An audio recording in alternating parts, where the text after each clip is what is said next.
বন্ধুরা, আজকে আপনাদের জন্য নিয়ে আসলাম নতুন একটা রেসিপি, ডিম ভাপা। প্রথমে 4টা ডিম নিয়ে নিলাম একটা ফ্রিজে। সেটা ডিমটা ভেঙে ভালো করে ডিমটাকে একসাথে মিশিয়ে দেব। পরবর্তীতে আপনার গ্যাসের চুলায় কড়াইয়া বসিয়ে কড়াইতে কিছু পানি নিয়ে নিলাম। পরে নিয়ে নিলাম একটা হ্যাঙ্গার। এটার উপর আমি বসিয়ে দিলাম একটা প্লাস্টিকের কৌটা। প্লাস্টিকের কৌটার পরিবর্তে আপনারা চাইলে স্টিলের কৌটাও ব্যবহার করতে পারেন। তো আমি একটা প্লাস্টিকের কৌটা বসিয়ে দিলাম, সেটাতে আমি ডিমটা ঢেলে দিলাম। তারপরে ঢাকনা দিয়ে দিলাম। পরবর্তীতে আমি কড়াইটাকে আপনার ঢাকনা দিয়ে ঘুরে দিলাম 10 মিনিটের জন্য। এখন আমি পেঁয়াজ কুচি করে পেঁয়াজ, রসুন, আদা সব কিছু নিয়ে নিলাম। সাথে নিয়ে নিলাম একটা চাপা শুটকি। তারপরে হলুদ, মরিচ, তেজপাতা, এলাচ, দারচিনি সব কিছু মিশিয়ে নিলাম ভালো করে। তারপরে নিয়ে নিলাম কিছু আলু। পরে আমি দেখেন 10 মিনিট পর আমাদের এটা অনেকটা হয়ে গেছে। এখন এটা আপনাদেরকে এটা আমরা একটা প্লেটে নিয়ে ভালো করে কুচি কুচি করে কেটে নেব। অনেকটা দেখতে অনেকটা সুন্দর হয়েছে। প্লেটে করে এটা এখন কেটে নেব।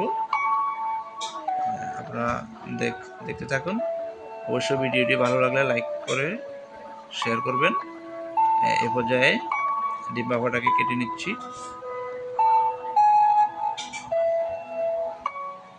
খুব সুন্দর একটা রেসিপি আজকে আপনাদের জন্য নিয়ে হাজির হলাম। ডিম ভাপাটা কেটে নিলাম। এখন একটা কড়াই নিয়ে নেব। কড়াইতে আমি দিয়ে দিলাম তেল দিয়ে প্রথমে একটু মরিচের চিমটি দিয়ে ভালো করে তেল দিয়ে এটাকে নাড়াচাড়া করে ভেজে নেব। দেখেন মাশাআল্লাহ অনেক সুন্দর একটা কালার চলে এসেছে।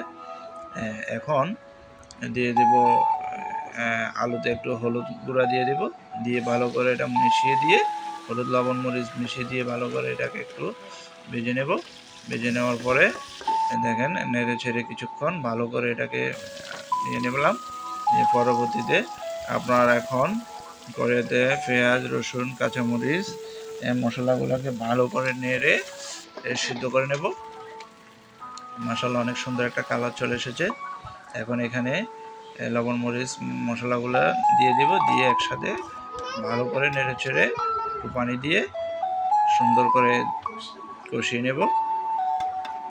এবার এর মধ্যে আলুটা ঢেলে দিলাম, দিয়ে ভালো করে নেড়ে ছেড়ে দিলাম। কিছুক্ষণ পর দেখেন অনেক সুন্দর একটা কালার চলে এসেছে। এবার আমি এখানে ডিম ভাপাটাকে ঢেলে দিলাম। মাশাআল্লাহ আমাদের রান্না প্রায় শেষ পর্যায়ে। সামান্য একটু পানি ঢেলে দিলাম ঝোলের জন্য।